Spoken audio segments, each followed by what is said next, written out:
Hey, what is going on guys, this is Carlos, and in this video we're going to be taking a look at LG's 2013 flagship device, the G2. So this is the G2, an actually good looking device for once.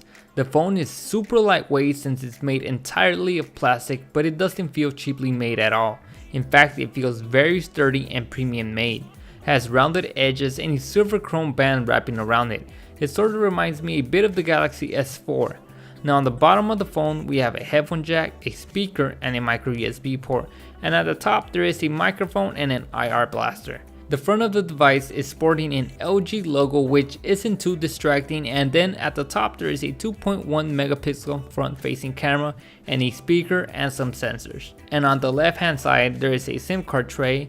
Now since the phone is made entirely of plastic, the glossy back likes to pick up a lot of fingerprints. I mean a lot. It's a fingerprint magnet. And also there isn't no micro SD card slot either. All the available storage is the one that you have on your device, which is a complete bummer for most people. Now LG took a different approach on designing this phone. It did away with the side buttons and added them to the back. It only took me a few hours to get used to it, and I didn't have any trouble at all hitting them since I have regular sized hands. But I could see a problem with people with larger hands than me. They might accidentally hit the camera instead of the power button. Now if you don't want to press the power button on the back, you could easily just double tap on the screen and then we'll turn on the screen that way, which is actually faster than having to put your finger on the back and pressing the power button. Now on the front there's the massive beautiful 5.2 inch 1080p display packing a 423 ppi. This screen is just gorgeous. All the colors seem to be accurate and it's not oversaturated at all. It's really a great screen, probably because of how it almost has no bezel at all. It makes it feel like the whole phone is just one giant screen.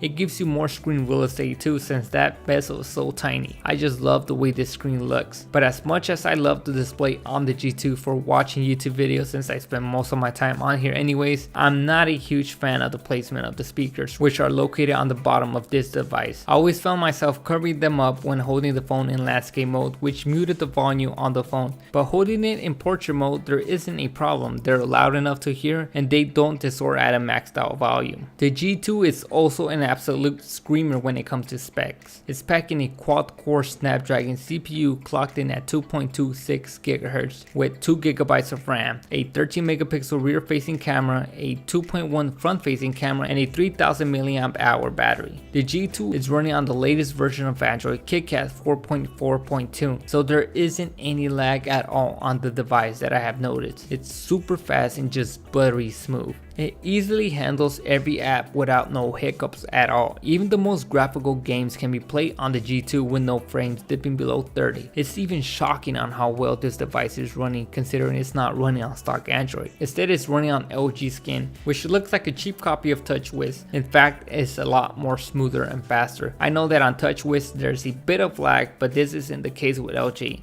In fact, it's smoother and faster, and sadly it's packed with gaming features as well. One of them is slide aside, which is a newer way to multitask on the LG G2.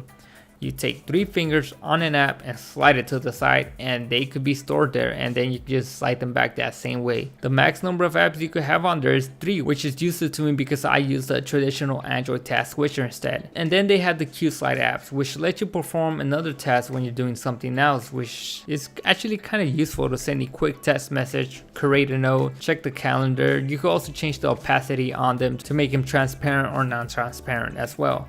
Then you also have the ability to rearrange the software keys on the G2 to any way you would like, and also add a 4 button to it.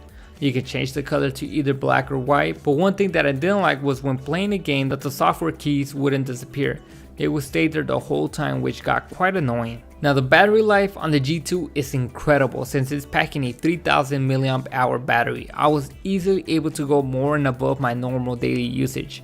I was easily getting around 16 hours or more on just regular usage, and for heavy usage it would be more around 14 hours with more than 3 hours of screen time, which is impressive to me. I never had a phone that lasted me this long. Now sometimes we get all caught up in the specs of the smartphones and forget that these are still phones and we use them to call people, and the G2 performed great there. I didn't have any trouble at all with call quality. There was no drop calls either. Now the model that I have is the AT&T version, so I'm able to get 4G LTE speeds. Now the data speeds did vary from where I was standing in my area, but they were plenty fast for me.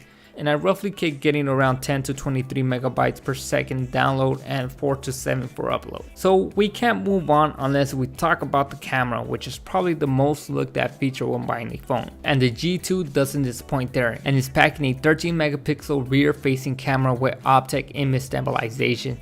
So that means no more blurry shots or shaky video footage. Here are some sample pictures from the LG G2.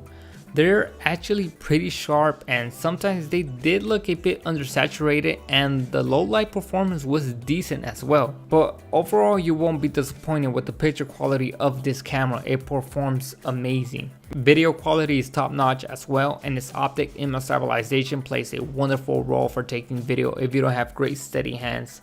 I know I don't, so it's awesome that LG added this to a phone. Now all your footage can be stabilized easily, so there's no shaky footage when you're running. So it's just great in my opinion that they added this. Overall, the LG G2 is a beast of a phone, and I will easily pick this phone up again and use it as my daily driver.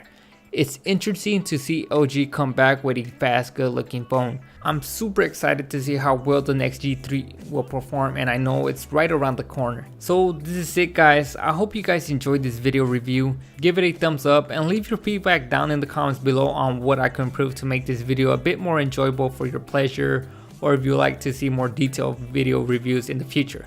Alright, so thanks for watching, and I'll catch you guys on the next one. See ya!